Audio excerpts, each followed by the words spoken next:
60 seconds to comply. I think you'd better do what he says, Mr. Kenny. You have 60 seconds to comply. This is minute 58. Part man. Part machine. All pod. This minute begins with Clarence saying, "Bitches leave," and ends with Clarence displaying some tongue dexterity. It feels weird because I'm there going, this is actually one of the great lines in this movie. It's a bit nasty. Yeah. But at the same time, it's just the pitch perfect delivery of, oh god. Oh, yeah, he's got a hard name to remember. Fuck. Kurtwood Smith. We're 58 minutes. We can't remember Kurtwood Smith, yeah. Well, it's been such a long absence. Yeah. From Boddicker. It's interesting for him to pop back up in this particular minute. And also, I'm jumping ahead in my notes, but this is the first time we actually see the connection between the Boddicker gang and OCP, or at least specifically Dick Jones. So it's one of those things where it's not only is it a very important scene because it's like really raising the stakes with Morton, but it's also showing just how deep this corruption goes. Yeah, it's like, oh shit, it's all connected. And yeah, I didn't even think of that because, I've probably, when I watched the movie for the first time, I did. But because I've watched it so many times, I forgot, oh yeah, this is the first time you're actually putting two and two together. It's interesting because it's a audience reveal, but it's not something that the main character doesn't find out for a few more minutes. Like less than 10, but not too far ahead in our particular future. Because after this, we've got the cocaine factory scene, the arrest of Boddicker, and then we jump to the OCP confrontation, the first one. So it's a great pace, and I got some notes for this for next minute more, but in that context. But my first note is Tony is a little optimistic of Morton's predicament. Yep. Were you gonna call me? The dude's got a gun in his face. Probably not. Yeah. And surely she's seen dudes getting killed in her line of work. She's probably seen it all. Yeah, this does feel a bit. I don't know. It's an interesting predicament. So Bob is shot 4 times in the thighs and knees, and he's surprisingly calm. I think, given the mind-shattering pain that must be, all I can imagine is maybe you kind of go into shock, where it's just like, oh, okay, I think I've been shot. Ooh, maybe the cocaine is numbing that down a bit. Yep, and he's also high as shit, so, yep. We definitely know he's had at least a rail or two of cocaine at this point. Yes. Thank God. Yes, kids, do cocaine. You never know when someone's going to walk into your house with a gun and shoot you in the five times. I've spent this year watching Miami Vice, and I've never seen more cocaine in my life. You're not exactly up my alley, style and persona-wise. And I'm not even talking about the prop cocaine in the show. I just mean what motivated those last couple of seasons. I'm pretty sure it is a mountain of cocaine. What the fuck? There's a UFO episode, guys. Guys, season 4 Miami Vice. There's a UFO episode, and there's James Brown as a hallucination ghost man that Trudy, who is now nicknamed Big Booty Trudy, hallucinates, and then she starts singing in the office, and everyone's looking at her like, "Are you okay?" And it's like, "I feel good," and Gee, who would have thought a TV series called Miami Vice would go off the fucking rails? it went way off the rails. I think they were bigger than Jesus for a while, and it really got to them. Yeah. Anyway, so, back obviously on track. some of that fake cocaine wasn't that fake. That's what I'm thinking. And it was all in the writer's room. So I went to How Stuff Works because I remembered an article asking the question, where on your body is the best place to get shot? Oh. Turns out taking a bullet anywhere in your body, it's pretty bad. It's going to have long-lasting effects, but you'll live in some instances. So to quote here, we can make some conclusions about the areas you might least like to take a bullet and deduce the best place from there. A bullet can shatter bone, and bone can also ensure a bullet won't leave the body. So you'd want to stay away from areas with a lot of bone mass, such as the ribs. You would also want to stay away from nerve bundles, as Ed Sizemore mentioned, and more importantly, you want to keep your vital organs away from a bullet. This definitely counts your torso out and your head. Well, yeah, your head also. Yeah. But obviously, Murphy, that was the one that took him down. Everywhere he was just taking bullets like a champ. And the one in the that's head. it. He got his arm shot off. Yes, well. His head shot off, and it was just like, oh! And his arm shot off. And it wasn't until, he started getting peppered in the chest. He started screaming. So it looks like your arms and legs are the best place to take a bullet. But wait, your thighs and upper arms both feature important arteries, your femoral and brachial arteries. If a bullet severs one of these, the loss can cause death in just a few minutes, so the legs and arms are out. Based on their location and relative distance from vital organs, your hands and feet appear to be the best place to take a bullet. Getting shot in a foot or hand would certainly shatter most or of the many bones there, and it would be extremely painful, but it would pose little deadly threat. What's more, although you have plenty of bones there to shatter, the fragments are less likely to travel easily to your vital organs. So there you go. Yeah, God, I can't remember where I heard this from, but one of the problems with being a gunshot is, bone fragmentation and the bullet getting lodged in an artery, not even just severing it, but even a bullet actually getting into the bloodstream and can actually clog shit up, and then you get a whole heap of bad stuff. Yeah, like bone marrow going into your blood is not good. And it can also trigger things like chronic fatigue syndrome, where it's like an infection in your blood. Like like blockages especially are pretty nasty. If thrombosis, I think it is. Yeah, I was just trying to think of what it's called. Like, thrombosis is one of them. I'm not that savvy medically. You're more savvy than I am. Yes, or an aneurysm maybe. Specifically the brain. Yeah. Blood clotting is not a good thing until it exits your body, and then you really want it to clot very quickly. My medical knowledge comes from the YouTube channel Chubby Emu and just watching lots of surgical stuff because I'm a very sick puppy. Well, I did pretty much the same sort of research, but on a different part of the subject matter. I looked at the gun. Okay, well, there we go. We're coming together. Okay, so even though Boddicker used this gun early on in the movie, we get a literal close-up of this thing.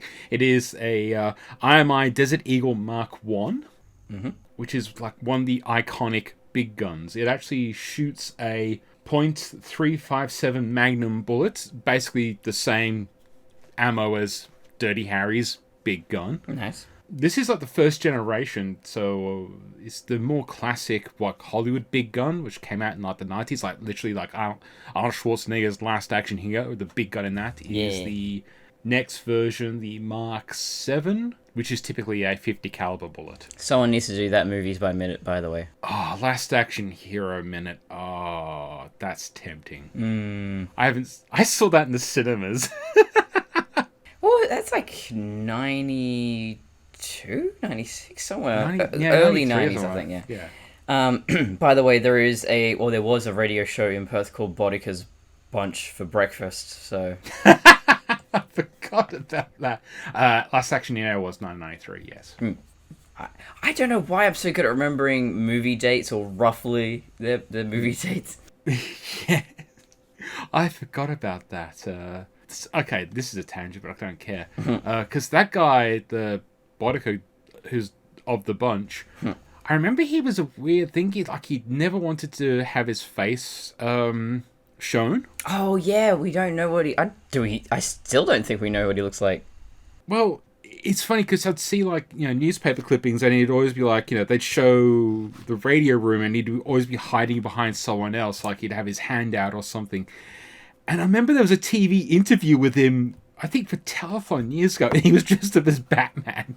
It's just this old white dude, as much as you can sell from a Batman costume, but it was just like he was so average. Yeah, it was so absolute average. It's like, you could probably just walk past him in the street. You never know you're standing next to a personality.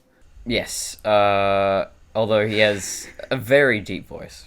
Yes, that was pretty much his noticeable feature, was the voice. Yep. Is he still on the radio? I have no idea. I'm Googling his name. I'm just like, Boddicker, Perth, DJ, nothing's coming up. I don't know. He has erased himself from the internet. Oh, maybe that's it. He just the fame and fortune went to his head, and he had to retreat. So, interesting thing about this particular gun is that it does have its own suppressor, which you might commonly refer to call a silencer. I love that it's the exact same shape as the barrel to extend it out. So, like, these are infamously like big, loud guns, and yet it has a legitimate suppressor. I think a common misconception with suppressors is that people expect them to be like,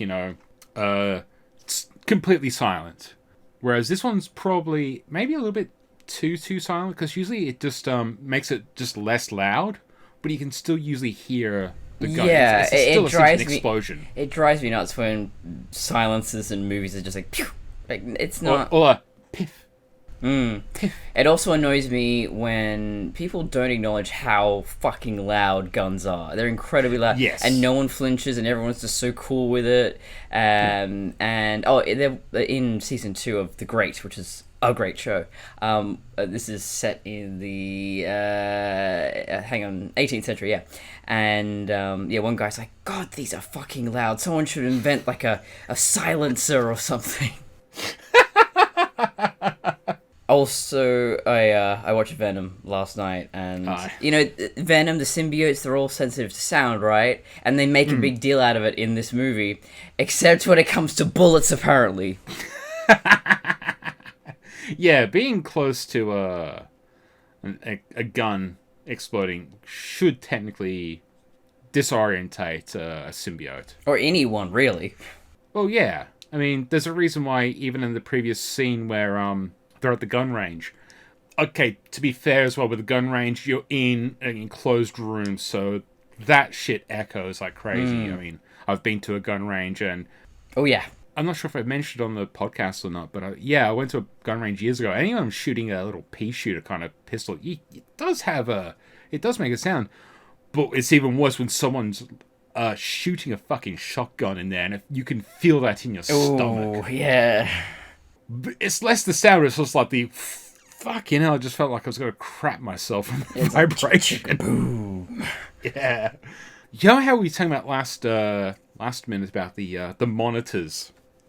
I found a YouTube video, and this couple went around to some of the various locations, and they found a documentary. I've not been able to see where it is, because I haven't checked the DVD in a while, and I don't recall it being on there. But apparently, we were saying about how this house was like a kid home. It was made by a couple.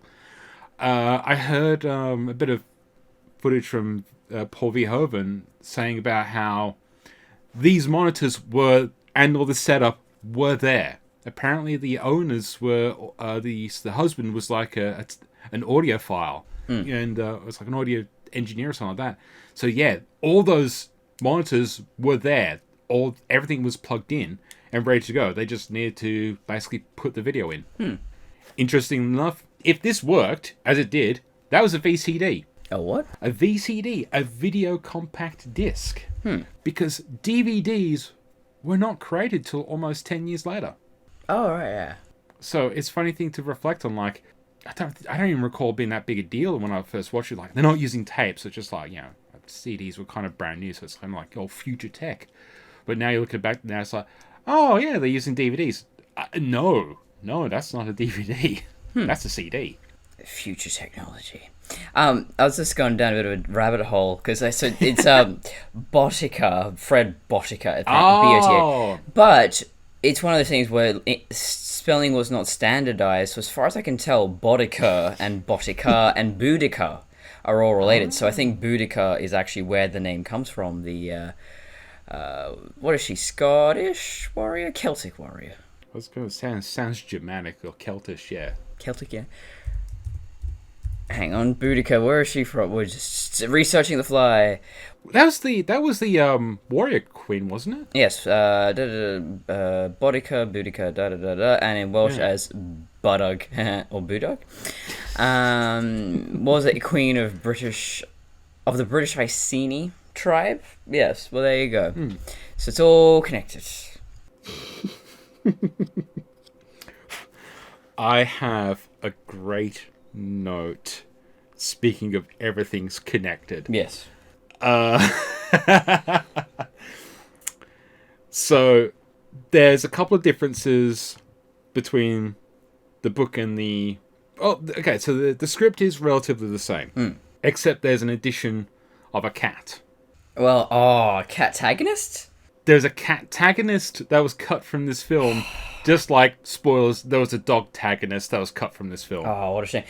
This is a bit inside baseball, but for you playing along at home, we used to do a podcast called The Book Was Better. There are some episodes still on YouTube, but we would review bad movie novelizations with our recurring guests, Luke Milton.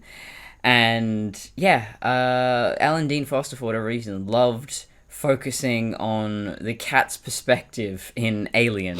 You know, like the iconic chestburster scene, it's all from Jonesy's perspective, because who gives a fuck? No, I still think that was the right choice. Very avant-garde, very daring, pushing boundaries, I feel, yeah. See, and this is why Aliens 3 and 4 didn't work, is because they didn't have Jonesy in them. Exactly. Yeah, I agree. And I was going to say before about you pointing out the VCD. I love that I can watch a minute over and over again, and certain things will pop out to me.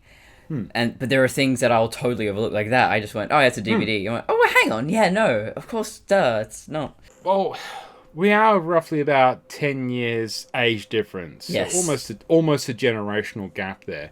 So it is funny to look back on this, because I was a kid growing up as I watched this, and I didn't even really notice the VCT until literally just then. I mean, I've watched this just recently, and my brain didn't even twig. But I was just rewatching this one, because, again, we were watching this minute by minute. We're a bit more switching onto our analytical side of things as well. So. I think Dick Jones gets an A for presentation. You know, he went all out to make sure Bob's death was as dramatic as possible. He records the video, he gives Boddicker these instructions, do it this way, not this way, yeah. Well, this is where I was getting to with the little bit of alternate dialogue in the book. Perfect segue, there you go. So, in the book... little bit of alternate dialogue. So instead of bitches leave, he goes, okay, sluts, take a hike. The rest of the dialogue's not really that good. It feels like some just bad padding. But this is the one that kills me. Speaking of everything's connected, Jones continued to talk cheerfully. You know what the real tragedy is here, don't you, Bob? We could have been friends. Teammates. The Batman and Robin of OCP. Everything's connected. Listen to Bat Minute, wherever a good podcast is found. Yeah. As soon as I read that, I'm like, oh, I have to note that down. I was looking closely at Bob's apartment because I'm very interested in interior decoration and set design, particularly because it's kind of an extension of costume design. Your costume tells you a lot about a character, but I think getting to see their home does as well. Yes. And you don't often get to see a character's home. So it really reminds me of a line in Fight Club where the narrator is talking about filling his apartment with the expected IKEA furniture. Yeah. The IKEA nesting instinct. What kind of dining set defines me as a person? It's it's that kind of, Fight Club. It's American Psycho. It is... Bob does not spend a lot of time in this place. He has furnished it in a way that shows wealth more than taste or personality. It is very austere. And it feels more like a hotel. You know, he stays here to have sex with prostitutes, do drugs, pass out, lather, rinse, repeat. That's basically all he does. Yeah. Wash, shower, go back to work, rinse, repeat. Yeah. And there is artwork here somehow. There's a painting sort of just behind him in the background. Yeah. It just looks like spac filler, just some grey spac filler on a canvas. There is absolutely no personality. There's no vulnerability, and I think the lack of personality here actually says a lot. He's not a man who is ever capable of being vulnerable. Even in this minute, his final minutes, he's begging. But I still feel like he's not really being as vulnerable and as real as he could be. No, he's not even really begging. He's weaseling. That's a good way. Yeah, that's a good way to describe it. He's not begging for his life in the sense of please don't kill me, please don't kill me. He's like, whatever they're paying you, I'll pay you double. You know, it's the Everything is a financial transaction. Everything is a negotiation. Yeah, I think until his last moments, he still believes I can negotiate my way out of anything. I can work my way out of anything with money. Yeah, exactly. It feels bad now because we're like, this wasn't set dressed as far as I know. This was a real house. Like most of these locations, they were real places. But yeah, I wonder how much of that was actually there and how much they brought in. I think the stacks of TVs probably... They were there. Oh, really? Confirmed. I said that earlier. That they were confirmed. They were actually there. That was a real thing. That was all set up by the owner. They didn't have to do anything. They didn't even have to do much to get it to work. They just literally had to plug in video. Well, that also shows that this is probably a space that is rented out often for filming. So that could also explain the lack of personality. But I think it works very well for Bob's character. Unintentionally, intentionally, we will never know. Yeah. I've gone through a bit of a Kubrick phase again recently. I've been listening to the Shining Movies by Minute podcast. And yeah, he is an artist or an auteur where everything is very much deliberate. Everything you see in every frame is there for a reason. It's never just, oh, this was there when we filmed. This is a happy accident. No. So it does make analyzing film interesting, I'll say that. When it comes to Kubrick, you can trust everything here is meant to be here. Although, oh god, I can't remember that guy's name, but he recently did a video essay about the music of The Shining. No, I have no idea about this. Yeah, and it was not composed before. Oh, it was composed, but it's composed separately. And Kubrick didn't even know if he wanted music in The Shining beforehand. And so that's the one aspect of Kubrick's films that is generally not planned very well. Like 2001: A Space Odyssey had a temp track, and then he got a composer to make, and I haven't heard it yet. I found the original score made for 2001 because he got so accustomed to the classical music temp track. At the last minute, he was like, you know what, fuck this. All your effort, I can't remember who the artist was, but all the effort you put in, fuck you. Just gonna go with the temp track. I like it now. Yeah, I was just gonna say, because I know that Thus Spake Zarathustra was one of the temp tracks, and he just was like, no, you just can't beat this. To be fair, it is now such an iconic cinematic moment. It's like, imagining that moment with any other music, I don't know, just maybe would lack the grandeur of that scene. Captain Christian, with K's, Captain and Christian with a K. Really, really great video essays. He only does one video essay a year, and they're like 15 minutes long, but they are so intense, and they're so intelligent, and they're beautifully edited, so definitely worth the wait. But it's the invisible horror of The Shining. And yeah, that soundtrack just... It's beat for beat. It matches the movements on screen. But it wasn't really a part of the process until the very end, I think, while editing or after editing even. And yeah, so that's the one aspect of Kubrick that is kind of improvisational.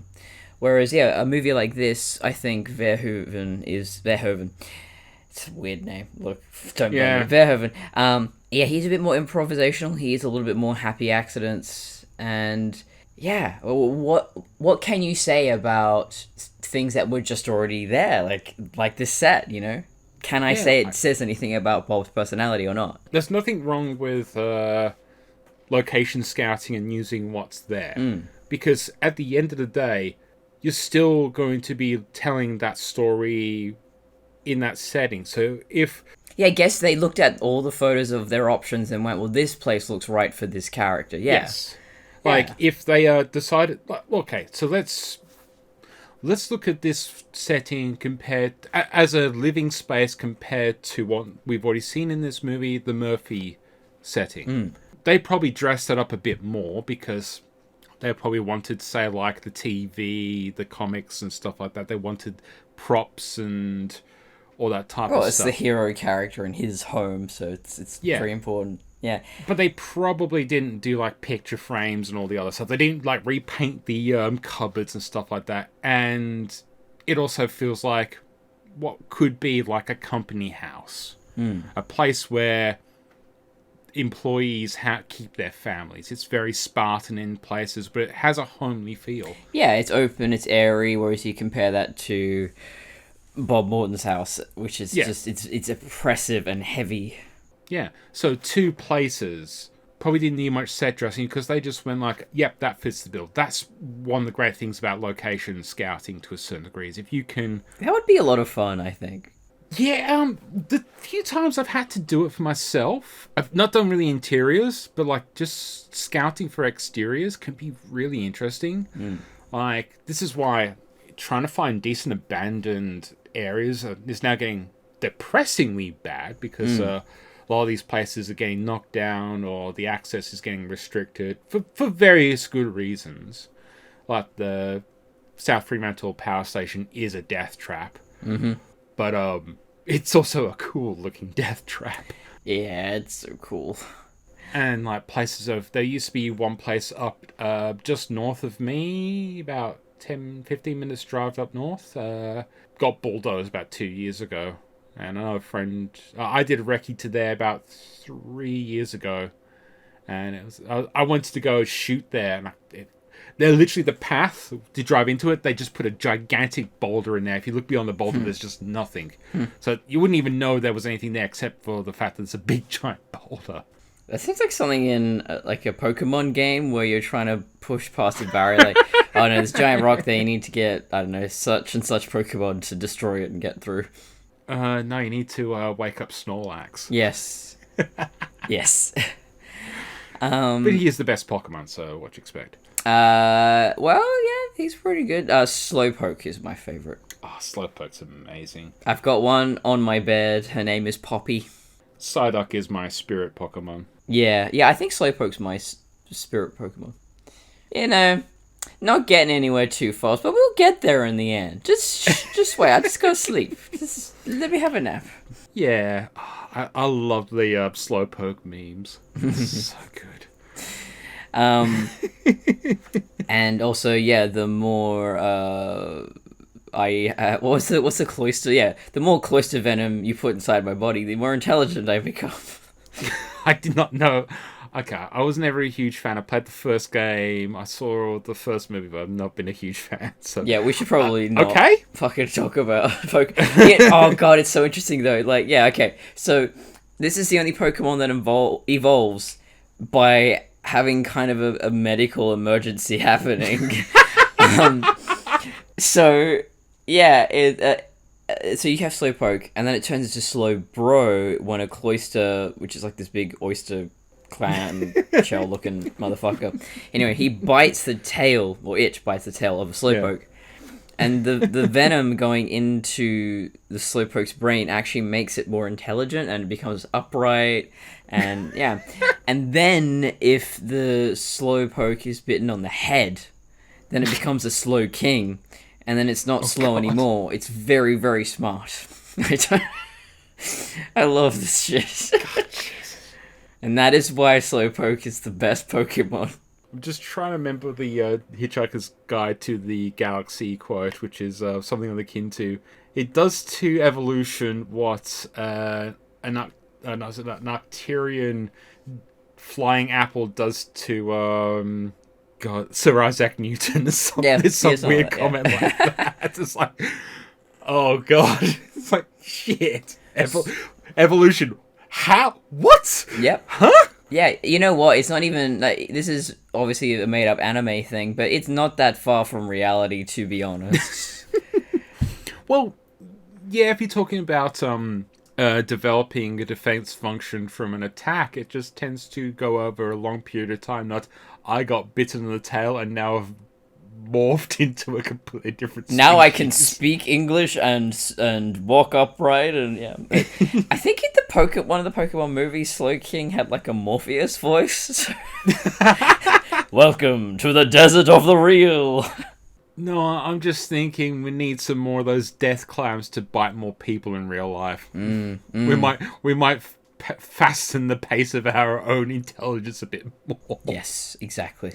My last note for this minute is that the excess of multiple screens comes to bite Bob in the arse, because now he is surrounded by nothing but Dick's face. He has a face full of dickheads, if you will. I'm writing that one down. A fistful of dickheads. For a few dickheads more.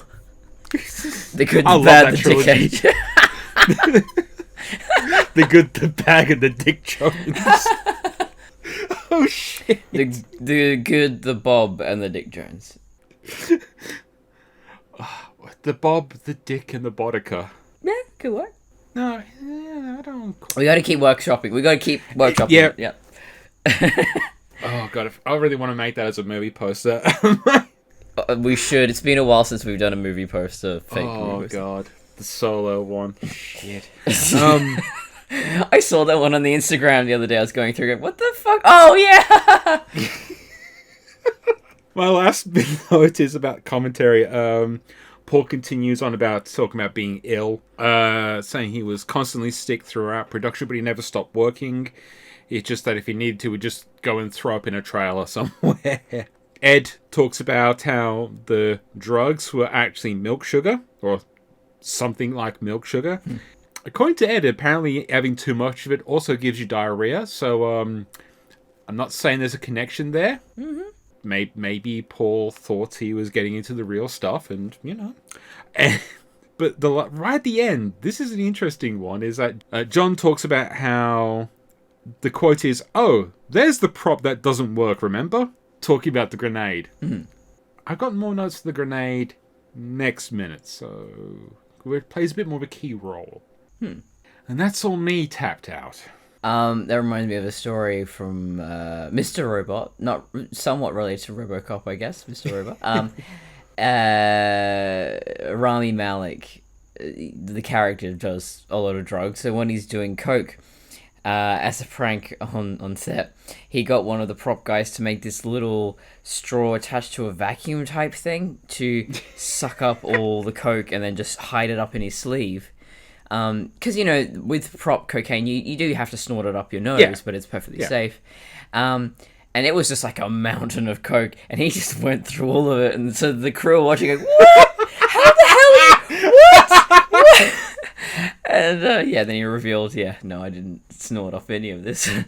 It's like Tony Montana's down the corner going, fucking hell!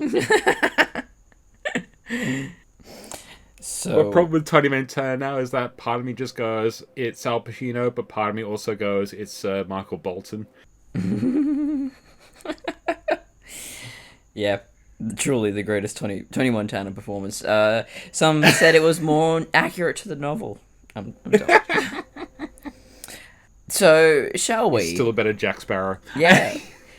Shall we gaslight some RoboCop here? Alex, how do you feel? I feel fine, Dr. Morton. Yeah, okay. 62 begins with an applauding crowd and ends with more of the Novak element. What a terrible name. It does sound like it should be a science show for ultra-right conservatives. So it features no science. Yes.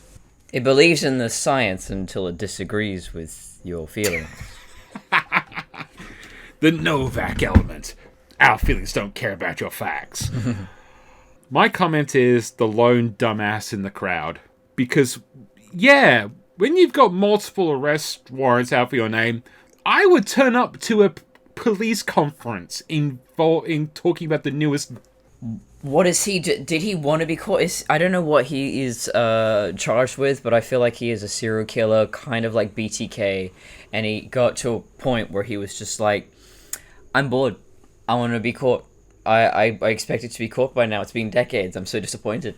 Well, we do find out what his rap sheet is next minute. Oh, but well, we'll leave that for now. this is why I was going back to like the previous minutes of this damn shitting movie where it's just like a corporation who had access. Oh, hang on. No, 62. It does say wanted for murder. I have the minute running in the background. I don't. Well, yeah, but his rap charge is on the next. Oh, okay. I've got a note for that. All right, because in this minute it says Thomas King, 61, from Detroit, and he is wanted for murder. And for being French. And for being French. I don't know why I went there. No, I think Detroit and murder is Yeah. nice for this. It's because of Detroit Become Human. It's made by a French-Canadian studio, and so when you watch the behind-the-scenes, there was like, and this is the making of Detroit Become Human. Oh, Human? Yeah, that said the H. Detroit Become Human. Yes, there you go. Oh man, I have a problem with the French. We're both of British descent, so I think it's just something about that fucking accent. And I watched a French movie recently. It's called Titane, I think. And everyone's like, "Oh, you should check it out. It's all My friend went and saw that in the cinemas. worst movie I have seen at least this year." And I watched a movie called Muscle Car, which was an Australian independent movie in which a woman falls in love with this red vintage Dodge car, I think Challenger, and has sex with it. And also later on, not related, but a dentist is looking after the car and says, "Oh, well, your car has AIDS," and then some guy puts a gun to the dentist's head and says, "You've got to fix the fucking AIDS."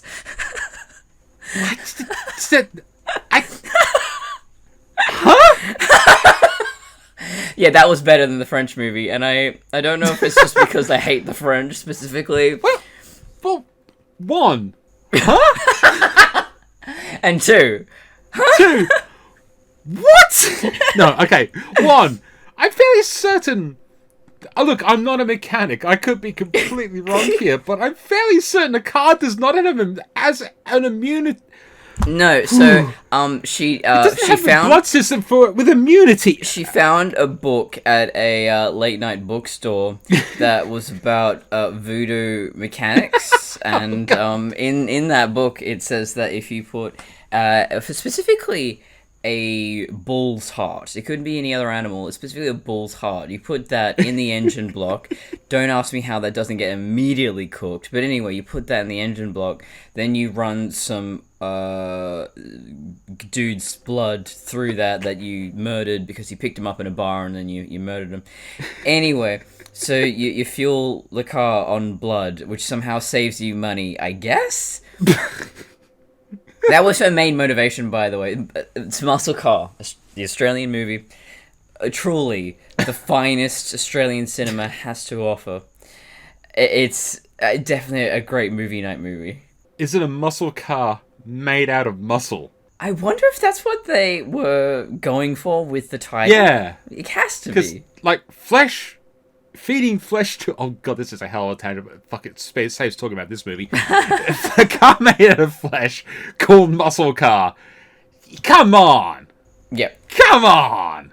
Well, I was going to say, it could be worse. You could have watched Cats. I will never watch that. I just watched for a friend's podcast, Sweeney Todd. The episode is out, the Cinema Catch-Up Club.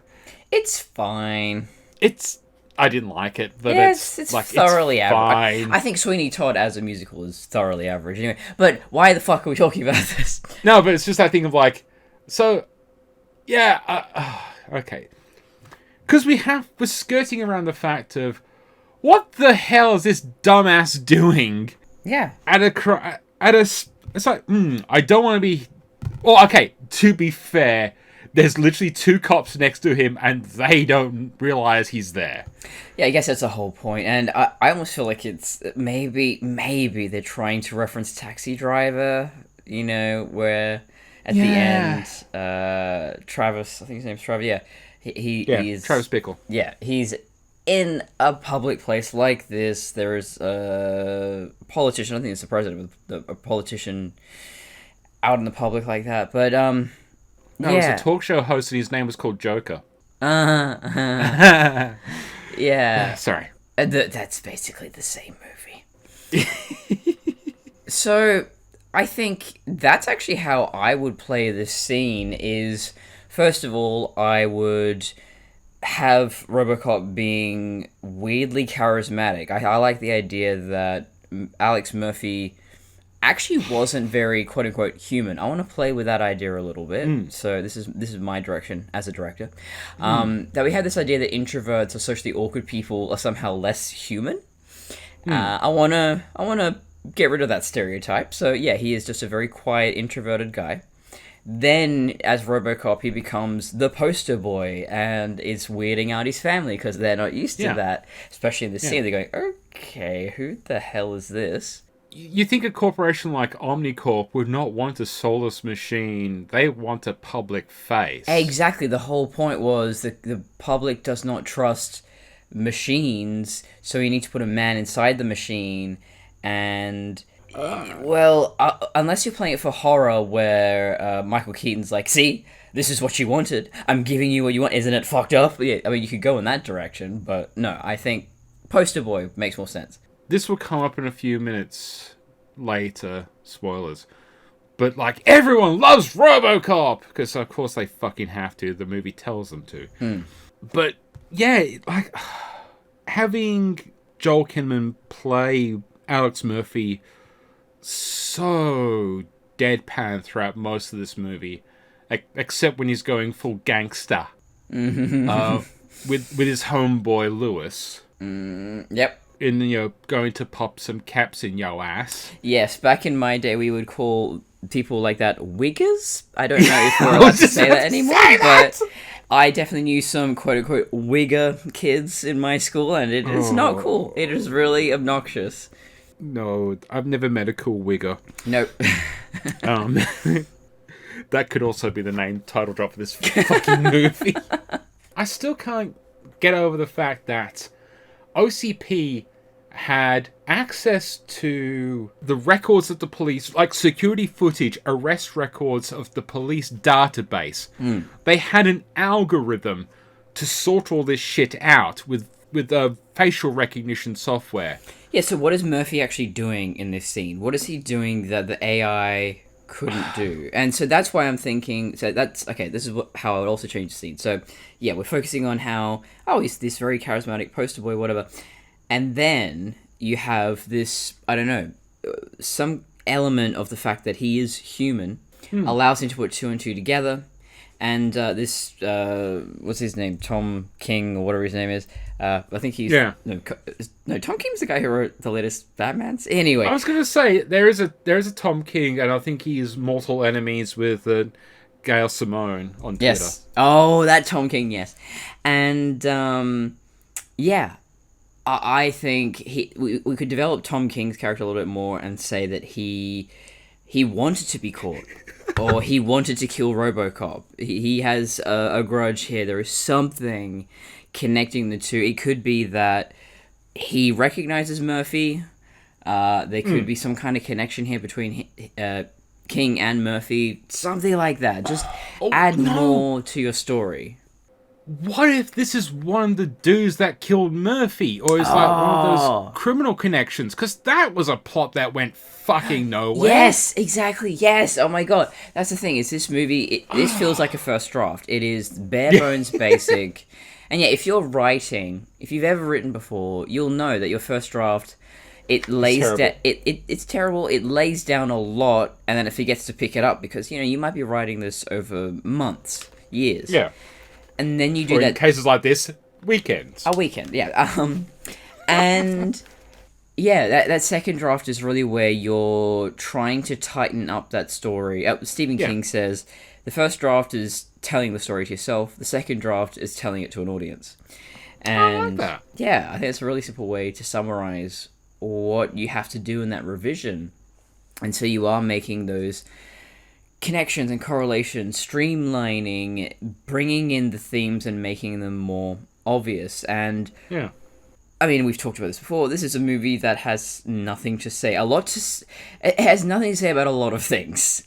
It's talking Latin, saying nothing. Yes, exactly. And that's why I think analyzing this movie, we're an hour in and we're struggling. I think the best we can do is actually try and rewrite and just point out, well, this is what you could have done, which I don't think generally. I know a lot of critics hate that, and you shouldn't. But I think, especially with the minute-by-minute format, this is actually a great exercise in writing. What's missing? Why isn't this working? I think it's one of those exercises where, as long as you acknowledge the hubris of it, like, I'm not trying to say this is how I do it in that sense of, like, I can make a better movie. It's like, but no, this is how you fix, like, the simple issues. How do you connect elements together? Like, and especially, I like to think of it in comparison to the original movie, because yes, they should be treated separately, but this is a movie that's explicitly trying to directly replicate a thing, albeit badly. So why not take some of those elements that worked? Why couldn't this be the Emil scene? Yeah. At the gas station. Yeah, it's a different context. Making it a bit more public says a lot more. Yeah. But then it's just does nothing. I think it would be brilliant if, and this is what I would do if I was ever in charge of remaking anything, is subversion. I would, every scene, so you know how the original RoboCop, I can't remember the name of that word, but it's a symmetrical film. So in the first half of the movie mirrors the second half. So I think what I would do is, if I was making a remake, I would subvert everything or kind of twist every scene. So you're hitting those same beats, but hitting a different note. I'd almost treat it like, I wouldn't treat it as an origin story to a certain degree, or at least the way I would start off with it, I'd have RoboCop being out there and doing the shit. And then we start to uncover, oh, there's something really deeply fucked up about this guy. Yeah. Oh, he's a human? That kind of stuff. If you are capitalizing on an established franchise, why not jump further ahead in the story? Why are we making hundreds of Spider-Man origin stories? I think they eventually got to a point where they were like, okay, we don't need to do the origins of Peter Parker. Everyone fucking knows. I have seen that origin story more than I've seen myself naked. It's just like... Are you publicly declaring that you're a never nude? Yes. Or am I declaring that... There are dozens of us! Dozens! Yeah. Or am I just saying that there are that many fucking Spider-Man origin stories that it's more often than I bathe? I don't know. A little from column A. A little from column B. Someone on Twitter said, I have seen Batman's parents die more often than I've seen my parents kiss each other. Yeah, I can see that. This is why it's incredibly... Okay, so Stan Lee has this thing... Every comic is someone's first comic. And to a certain degree, I agree, back in the day when he was starting to write. So, he would have some kind of small explanatory bit, even if it's just like at the top of the comic book. On the day Peter Parker got bitten by a radioactive spider, he learned and... with great power, great responsibility, and he uses that to fight crime as Spider-Man. It's just like a blurb at the top of a comic. Yeah. Things like that. Or, maybe he's on a roof pondering his life, and it's like, ever since I got bitten by that radioactive spider, my aunt called Ben died. Those are ways to kind of remind an audience, but if every single time we reboot a freaking comic book and we have to go out, it happens so often now, it's ridiculous. Oh, by the way, I was in JB Hi-Fi the other day, and, they divide all the DVDs into genre. Yeah. There is now a superhero genre. Nice. And it was the entire row. That entire aisle on one side was superhero, and I was terrified. I was like, no fucking way. There's no way that... And I went through and went, oh my god, I've seen all of this. I've seen every single thing on this aisle. It's not going to be a true aisle until they have the Dolph Lundgren Punisher on the shelf. Oh, it was there. Literally any superhero movie you can name, it was there. Yeah, Supergirl, it was there. Yeah, well, Supergirl at least got a DVD release. I don't think the Dolph Lundgren Punishment ever got anything past. Or the 1991 Captain America live action. mention. It was probably in there. I didn't see it, but it was probably there. There's more to say next minute on this damn film, but yeah, it really boggles the mind how they really screwed this up. But more importantly, where can the lovely viewers go and find you? You can find me at traviandesigns.com and patreon.com/traviandesigns. I need to get the second episode of the Christine Movies by Minute podcast out there, but it's now called Heartbreaks and V8s. Oh. Yes. Okay, I couldn't think of any other... There's nothing. That movie, dialogue-wise, does not give you much to play with. So I got a bit abstract there, but I'm happy with it. Yeah. I have to try and find a pun. Yeah, you can find me as Courtney Colson on YouTube, and that's the main ones. And you can find me on Fandom Crossing and Helios Photos. I'm on the YouTubes, and I do Kung Pao, potentially. But more importantly, you can find us on Simplecast, Spotify, Apple, Google, all your podcasting services. YouTube! We have YouTube as well. This is both for your feast for your eyes and your ears. I mean, yeah, it's a static screen, but who cares? Like, share, subscribe, rate, review, all that bullshit algorithmic stuff, because we have to feed the machine that goes into some guy that owns Google's head, and he gets some diverse pleasure from it. But until next time... Heavy metal Robocock. That'd be one hell of a clanger. Oh, yep.